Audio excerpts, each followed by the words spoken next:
Be sure to go to flipsidegaming.com and use promo code 6 for 10% off on orders over $10. You can do the same at Grizzly Gentleman using the same promo code for a similar discount. They're both help support the show, and they're, in my opinion, a fantastic deal. What is up, Planeswalkers 36 back with some more Magic the Gathering Arena M21 edition. Today we're going to be playing some Ugin, but not just any kind of Ugin. Mono Red Ugin. This is a list that was given to me on the early access stream by DeBoz, relatively long-time viewer of the channel if I recall correctly. The issues I don't recall very correctly. So the point of this deck is you have a lot of mana, and you have a few decent-ish control elements, and then you just have a big-ass red top end. Just huge red top end. You know what, I'm maybe gonna start just like not having my face cam when I talk about the deck. Anyway, we got two shocks, 2 Fire Prophecy, and 3 Bonecrusher Giant as kind of the early removal in the deck. Shock obviously is very helpful for dealing with just super annoying turn 1 plays out of very specific decks. Anything that is X2 or less life is going to be generally helpful. And you, against certain decks, mono red, that isn't this, I guess, you really do like that early and cheap removal. Fire Prophecy is nice because, one, it ramps up the damage dealt, and it also allows you to do a little bit of fixing in your deck, be it getting rid of an excess land that you might have, or getting rid of a duplicate Planeswalker that you have. You know, these things are legendary, so being able to get rid of a second Sarkhan or what have you means that you can potentially draw into a land that you need to cast the Sarkhan that you already have. Unfortunately, you know, this doesn't hit Planeswalkers or players, but in this deck, technically, that shouldn't be an issue. And of course, Bonecrusher Giant is just generally strong. You're going to be able to hit pretty much everything without the damage being prevented. And then, of course, you have Bonecrusher Giant as the actual creature on the back end, so you're going to be able to pose some sort of threat against some of the other later game decks. We have 2 Chandras, a Regulator. DeBoz, his list only had 1, but I found that the deck. I thought that the deck needed card draw, but I think it needs card filtering more than anything else. We are playing 28 lands because we are planning on hard casting a lot of our big end things, but sometimes this does mean that you're going to be in a situation where you flood a bit often.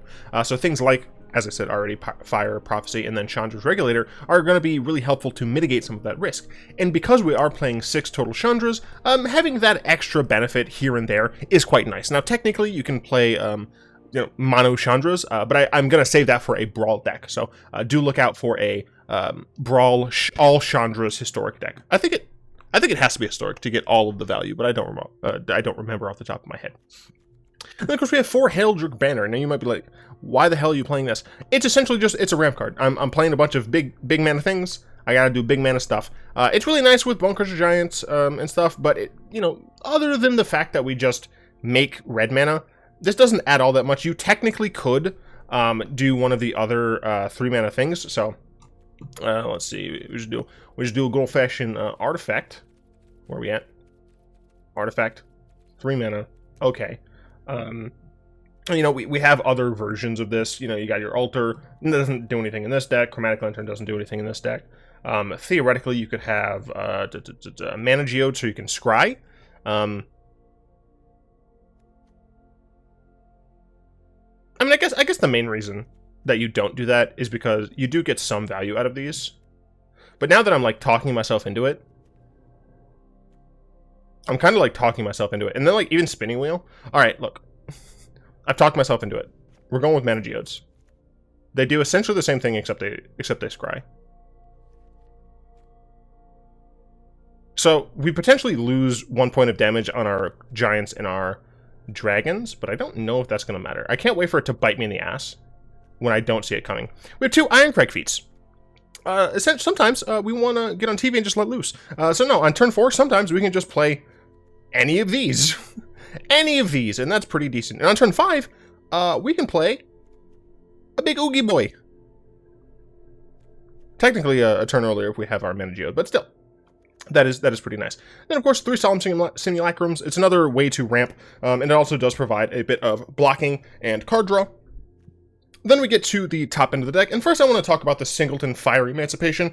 It's just funny, essentially. Like, this deck has room for kind of like one haha meme card, And I decided to go with Fire Emancipation. There are some others in the sideboard, which I'll talk about after the games, hopefully, if I recall. But yeah, I just like this because I thought it was cool. 3 Chandra, Heart of Fire. You're almost always going to be +1ing this. You're almost always going to be shocking with this until you get to a point where your hand has nothing. And then you are almost always just going to do the discard and just get better things in your deck. Pretty nice. The -9 is, you know, it's okay, I guess. It can get you some things, but generally speaking, it's not the best. And then, of course, Sarkhan, he's very helpful at providing blockers while also having a threat that sticks around if the blocker does get removed. And he can turn all of your Planeswalker-y dudes into actual Dragons. Chandra, Awakened Inferno, she gets rid of things, she gets rid of other things, and then she gets rid of your opponent. It's fantastic. Ugin, the Ineffable, I don't know why he's so down on himself, but it's generally a good card. We can destroy whatever the heck we need, and we just get pseudo card draw out of it. It's great. And then Ugin the Spirit Dragon, I don't think anything needs to be said. I think everyone kind of knows about this card by what, 1 day into release, technically. We've got some mountains, which I'm about to change right now, because I just realized it's not the right one.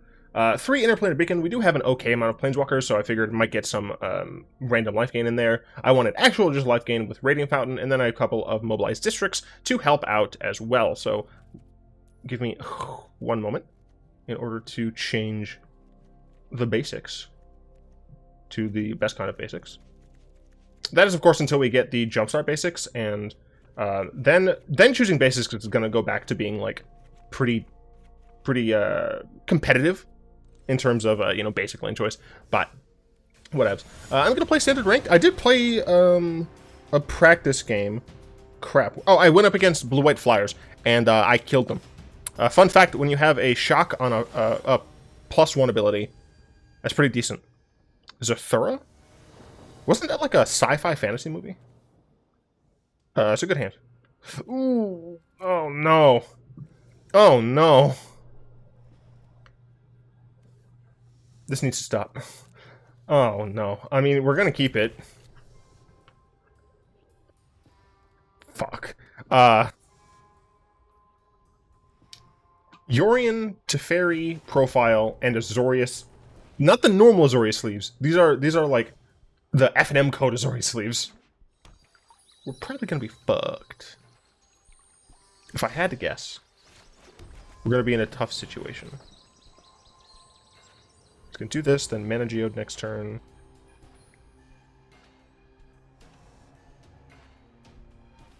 It comes in tapped. Why are you thinking? Oh, right, Grod. There we go. I'm just like the most professional person of all time. Wow, super professional. I really appreciate the couple of people who have given me feedback on the audio. Apparently, my RTX voice is working. I guess maybe I have my fan on still. So once again, if it sounds not great, please let me know. So yeah, they're just playing nonsense. So I'm gonna get a Mana Geode. Sharon, Heart of Fire is a yes, because we can cast it next turn. Pass. So if our opponent plays Teferi, bounce Mana Geode, that's going to suck ass. But if they don't, then we get to cast Sharon, Heart of Fire. So my opponent's playing an 80-card deck. Oh my god, it's Esper. Okay. Okay, so they can still have a counterspell here.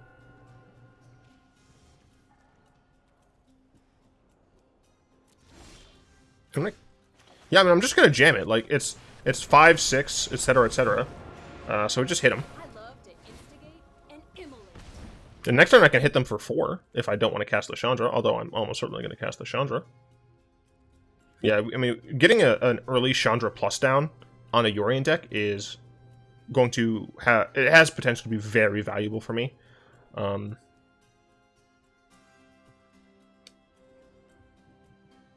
Yeah, the fact that we went first, like, this is like why the deck runs Mana Geode, right? During the stream, a couple people asked, I mean, technically it's the 3 mana thing that I had before Heraldric Banner. A couple people asked why you play this, and it's to do stuff like this, like to fly under a few things and be able to get value early. The past, present, and future are keep an open mind. Yeah, so that's unfortunate, but I guess what I'm gonna do. I think I'm going to hit Narset so she can't use the ability again. And I'm going to +2 Chandra. I'm going to +2 Inferno. So that I can start getting residual damage off. You look flammable enough. Let's get toasty. I have 5, 6, 7. So just you know, shoot this and then one more land and I can play Ugin. So I suspect that my opponent is going to Conquer's Death one of my Sharons. I assume the biggest one. Not the biggest one. Okay. Eh? They're trying to figure it out. Okay, I do think that was correct. Alright. Fuck! I'm not gonna be able to cast Ugin next turn. Can I choose new target for the copy? Cool. Damn it, I'm not gonna be able to Ugin next turn because this is gonna go on to 2. Shoot. Now, if they have another one to take out this Chandra, it's gonna kind of suck huge ass. I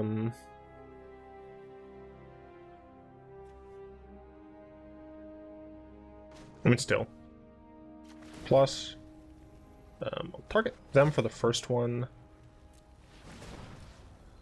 Do I want to kill Narset here? I guess so.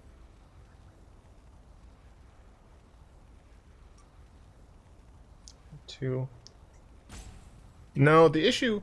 I'm not going to. The issue is that if I kill Narset here and I don't have a way to deal with... I don't have a way to deal with Conquer's Death, then they just get a free Narset back. So yeah, now my Ugin costs 10, unfortunately. Okay. I hope they don't have another Conquer's Death. That would suck big butt. On to the Discord questions. Query asks, a fantastic first question. Do you think that blue should have a monopoly on stack interaction, or should the other colors also have their own ability to do something with the stack? That's a fantastic... Is this non-land permanent? Damn.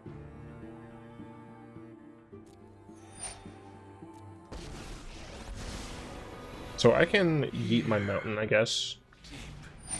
That's fine.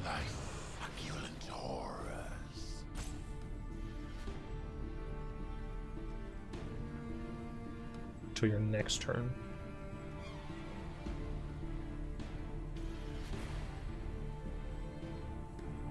I'm gonna eat my mountain. Surrender every morsel of fear. I'm not gonna kill Ashiok here. When it comes to starting fires, I'm just going to hit them in the face. It's possible that I should have played Sarkhan there, but I didn't want them necessarily to know about Sarkhan. 3, 7. So my answer to that question is no. I don't think blue should have a monopoly on stack interaction. I think other colors have potential to have very interesting stack interactions.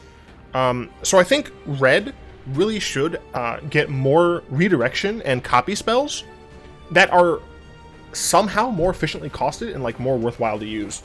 So instead of only being able to affect spells, it'd be better if they were able to actually hit abilities as well, right? Like if red had a spell that said like redirect target spell or ability. Shit, I didn't get another lands.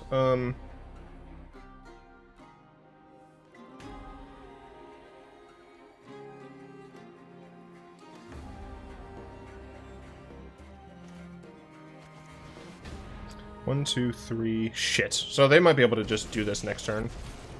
I fight with a dragon's rage. Behold! Damn it. Yeah, damn.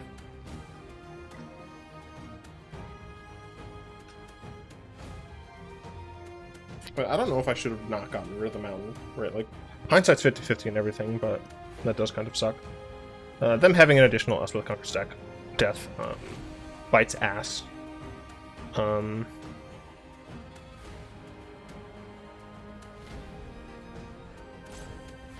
have to Bonecrusher Giant now, otherwise I won't be able to cast it. I'm gonna just hit this, so they can't get a free bounce on this.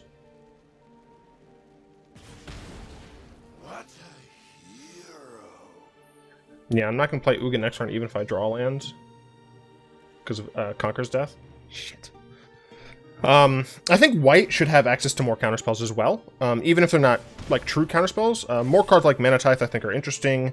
Cards like Delay I think should be under the purview of white.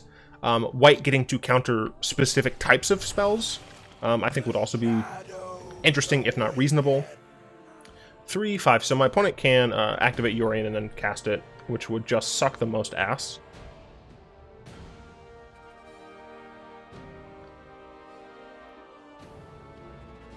I mean, the luckiest thing is that we had an early Chandra Inferno ticking.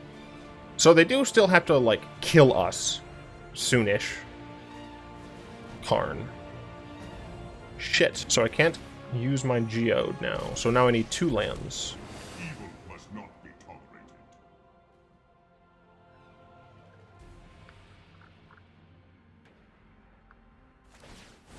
Stand down. I assume it's going to be a Spyglass.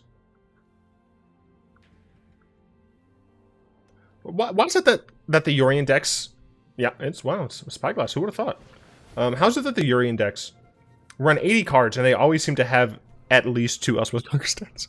But yeah, I think red and white could have more stack interaction.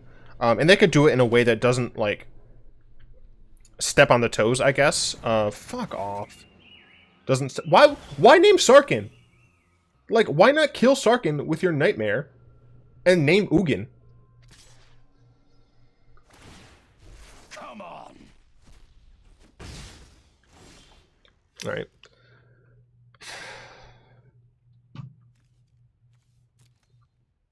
I mean, I can't activate Geode, but... Can we cast this, I guess? How the fuck did they gain life? They gained... Oh, yeah, they gained 2, yeah.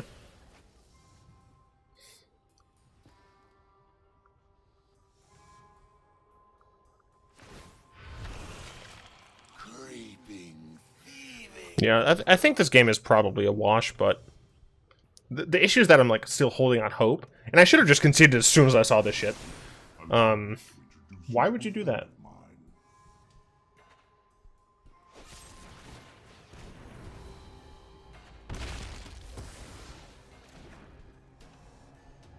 I guess just to get the extra damage through, sure.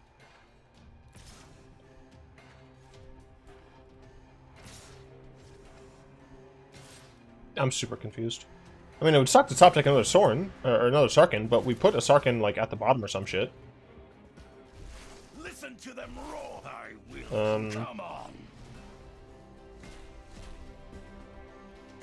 I don't even know what was exiled from what. I have 7, so if I top deck a land, I can play Ugin.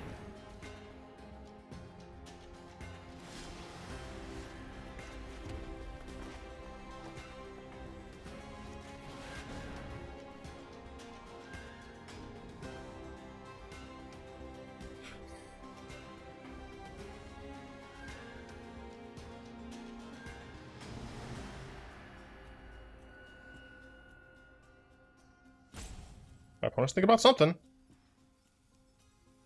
Like, I have no cards. Like, if you have a counterspell, just counter it. Like, I have 0 idea what my opponent would be doing here. 2, 4, 6, 8. Strive for balance in all things. So the unfortunate thing is I can't exile Karn. I can put Karn to 1 so that they can't go get another Sorcerer Spyglass.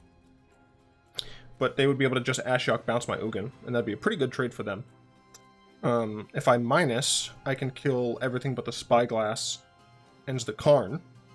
But then Karn could just go get another Sorcerer Spyglass, put the Spyglass... Oh, they don't even have to. They can just reset Yorion. So they don't even have to do that with Karn. So I'm trying to consider, like, if it's correct to just plus and hit my opponent's face. Plus that go down to 5, down to 4. I don't think it's enough. I think I do have to just get rid of some of this shit. Head over 5 to get rid of Ashiok as well. I lose this, but at this point, I'm not sure I can do anything about that.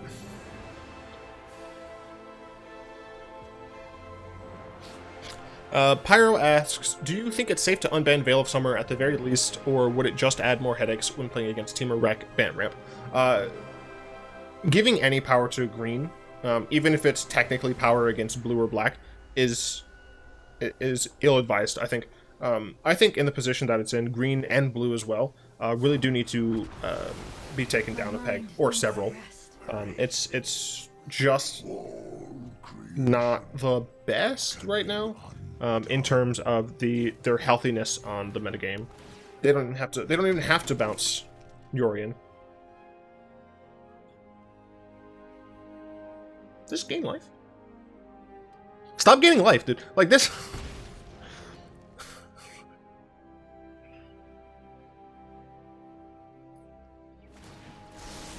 Evil cannot withstand a righteous army. I mean, I guess they would have just been able to do that anyway. Okay, I was very confused.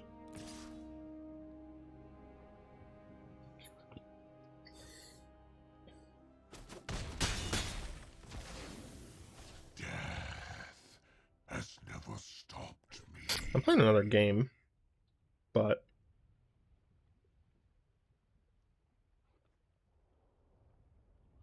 man, that's the worst part about the companion change. Does this do enough? Well, first of all, I guess, does it resolve?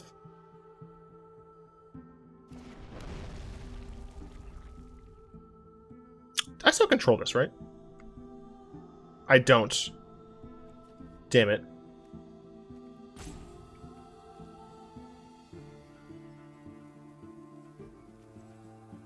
I guess I don't control that?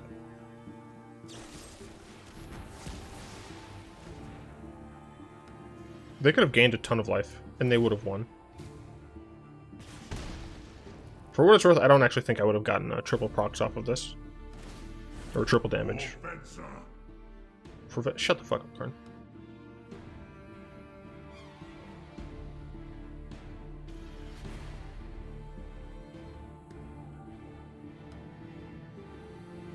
Alright, that's the thing I hate most about the companion change, is that they didn't actually do anything with it, right? Like, the only, like, sure, we technically made a couple of companions less annoying in very specific circumstances. Okay. How much is this? 8? I come bearing the wisdom of the ancients. Fuck, are you serious? I still can't even deal with this entire situation, right? Like, I'm over here trying to hardcast things, and I'm just getting fucked. Like, I can kill their Karn, so that they can't just turn Parhelion into a creature. But it doesn't matter, because then they just cast Yorion, blink not the Parhelion. I mean, fuck, they could even just... They could just even blink the Sorcerous Spyglass and whatever. Like, I can't do anything here. Do these come in attacking? They do. Like, I can't get rid of Parhelion. And I have to. So the only thing that I can do is hope my opponent is stupid. By killing the Karn. And hoping that they're dumb and they don't play Yorion. Like, the companion nerf only hurt... Like, so the companion nerf hurt the low-cost ones. When Yorion is arguably the most egregious. Like, Lurrus is super strong, especially in older formats where lower CMC things are an issue. Kahira being... Are you fucking serious? Oh, I guess I can just... Cool.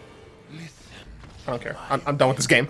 I don't want to, like, sound like I'm super whiny, but, like, this card is not okay. And I think that the way they fix companions isn't a fix. You destroyed the mechanic entirely. Yeah, you know what? I think I'm gonna swap out my meme.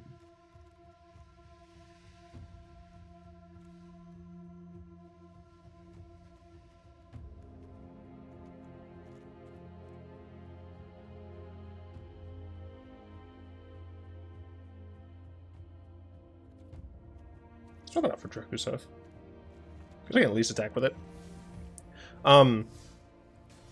Like, when you think about the companions, right? Like, functionally speaking, all of them are dead.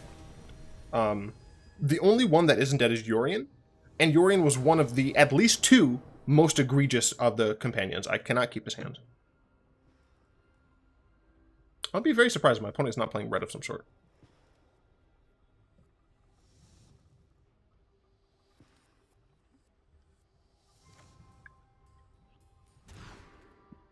I can keep this. I have 28 lands. I should get another lands. Gonna keep Mobilized District.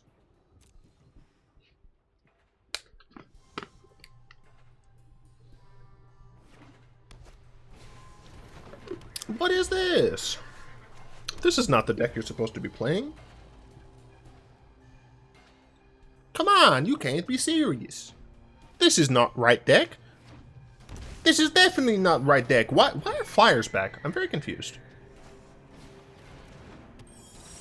Did I miss something?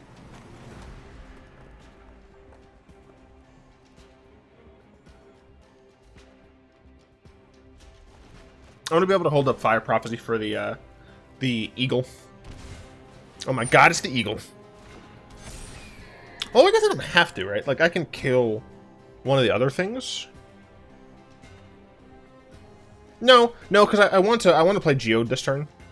So yeah, I do want to kill Eagle here. And I don't think I yeet anything. I think I'm just good with this hand. So I only take 4.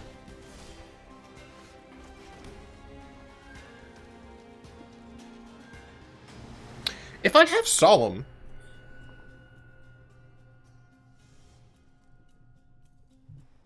do I necessarily care about playing Geode? Let's say they play Eagle next turn. I'm taking 3, 5, 7, down to 9. The following turn I can play Sarkhan -4. I can block one of them. I assume they wouldn't attack the Eagle. Let's assume that my opponent has another 1-drop. Let's say it's the worst case scenario and it's Loyal Pegasus. So I'd be able to block one of the Loyal Pegasus and I'd still take 7. I'd go down to 2.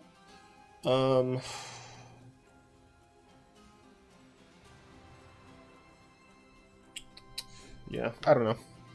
I'm gonna go with Geode. I think another Sharon's fine.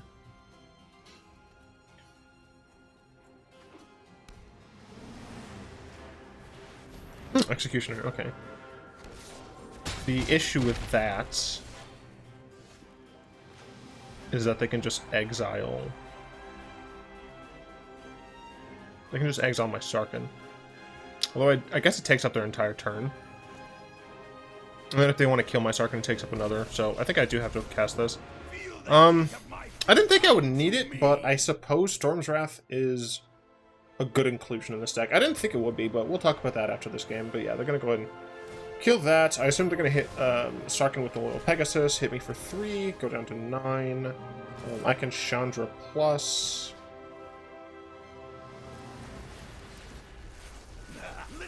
Listen to them roar. A dragon would rather die than lose. No, I'm going to do this then. We begin. Yeah, I'm not sure. Magnificent.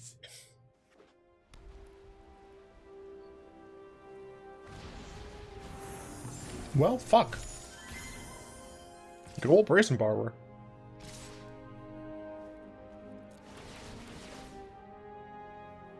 I am dead currently. Come on. Because I go to 6. And then I have to deal with this. I'm gonna have Bonecrusher Giant.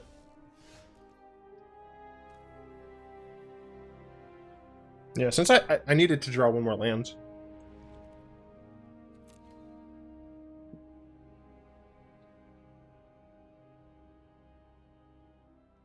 Two, 4, 5. I can live on 1. And then do what?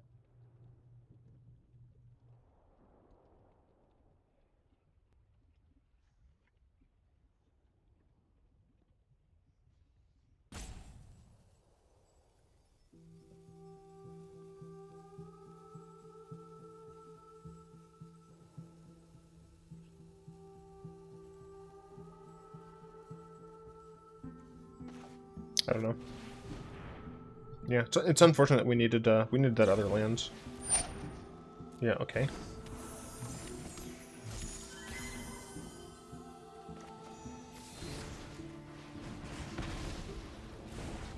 Because I can't even top deck Ugin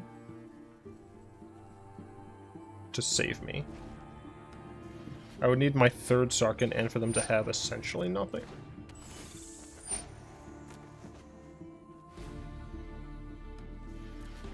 So I'll go to 1.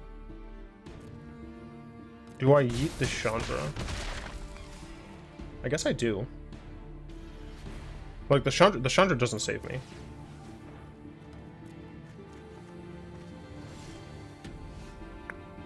Oh, there's that.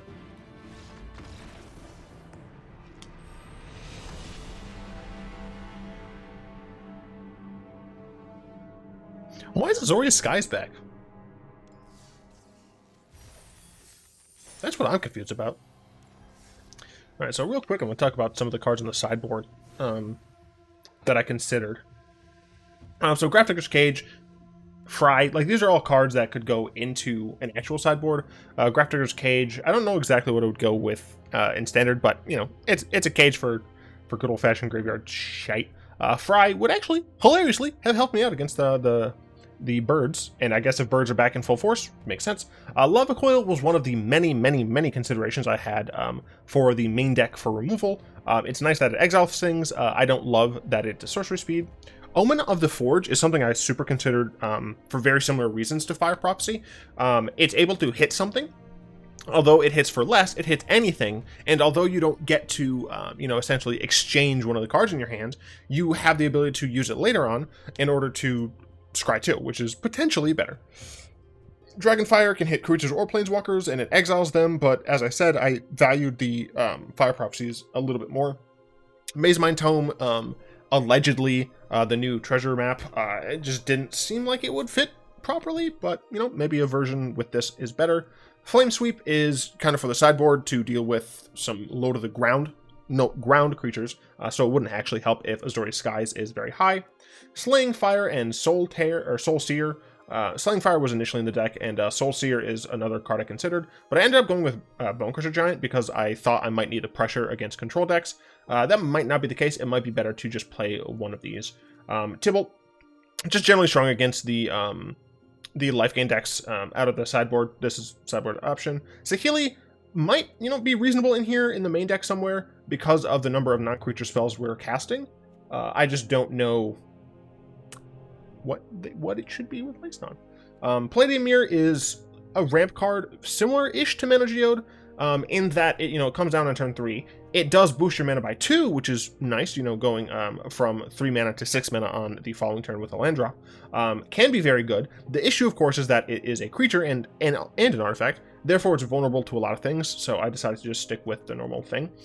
Storm's Wrath is something that I think at the very least should be in the sideboard in some presence, just because you do want to be able to hit those creature decks, but I thought that I might not want Storm's Wrath, considering I do have, you know, my win cons essentially are planeswalkers, but thinking about it now, after I've played a bit more with the deck, it is possible that Storm's Wrath should be a main deck card.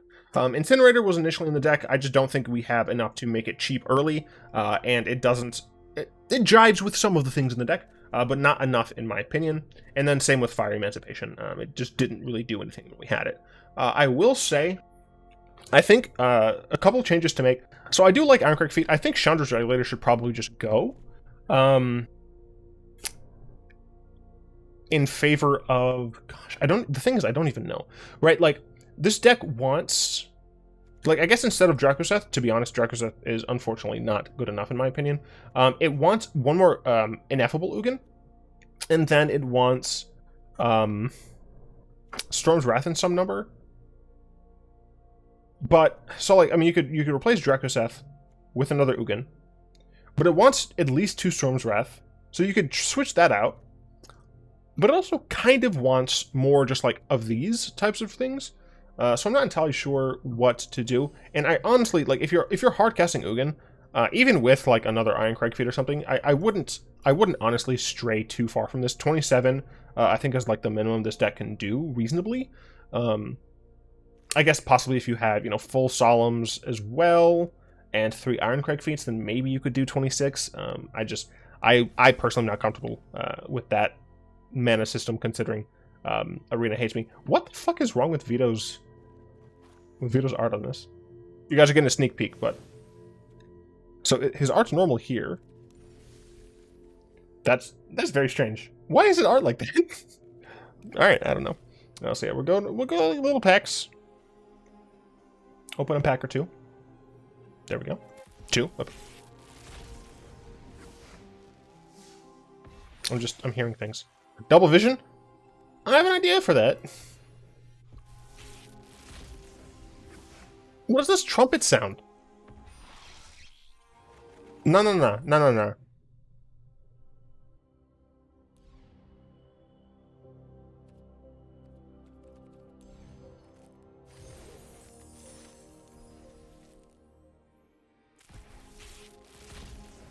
You don't do it now. They tricked me. They tricked me into buying another pack. Anyway, I'd like to thank my lovely patrons for the continued support. If you'd like to join them and support the show, you'll find links to that down in the description below. I hope you've enjoyed this video. If you did, please, I'm begging you, please, like, comment, subscribe, all that stuff. Really does help the channel out. You can find a bunch of cool information in the Discord in the description, because the description, in my opinion, is the best of all the other YouTube content creators, of all the other arena content creators. I'm calling everybody out. I have the best description in the game. Do not add me. Yeah, I hope you enjoyed this. If you did, cool. Until next time, I'll be one.